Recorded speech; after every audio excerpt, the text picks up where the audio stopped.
A key part of scaling up is to begin to look outside your domestic market, and there are some important considerations to be had before you start to expand internationally. Have you done any research into the market to make sure you've chosen the right one? Are there any competitors operating there? Are there any regulatory, cultural or legal barriers to doing business in that territory?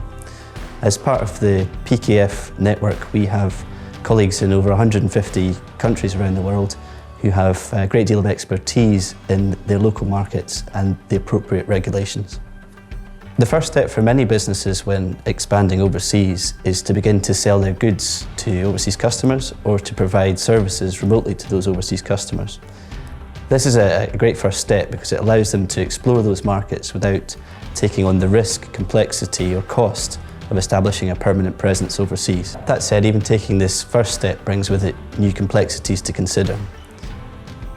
New languages, new legal systems, the costs and uncertainty associated with getting goods and people across borders, foreign exchange movements, and an entirely new tax system to navigate.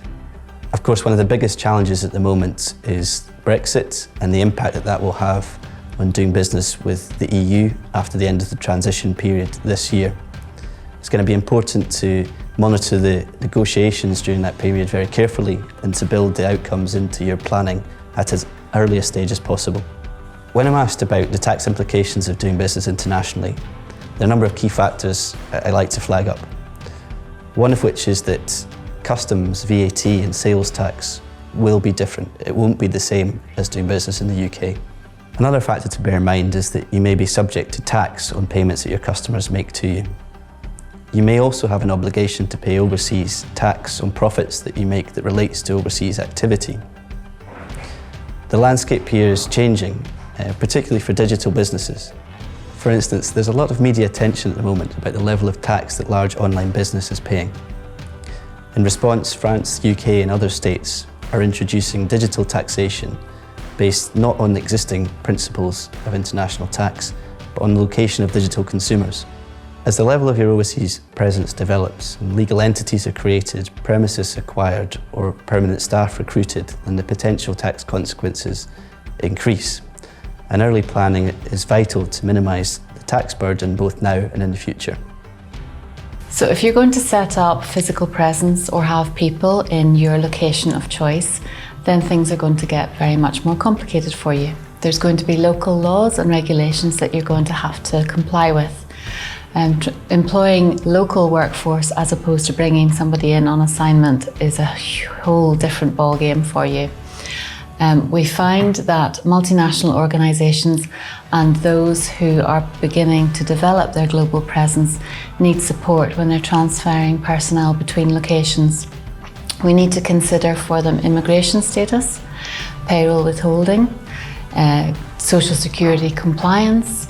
We need to look at company recharges. We need to look at payments of benefits, amongst many other things.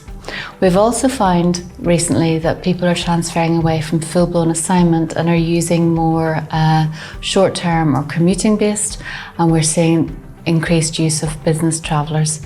This for an organisation means that there's going to be much more stringent tracking and reporting requirements for both the host and the home business entity.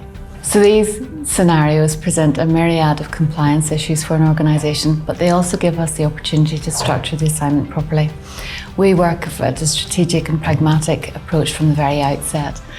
So when we're working with organisations who are transferring personnel across borders, we need to address the group structure, we need to look at indirect tax requirements, global tax reporting at corporate and individual level.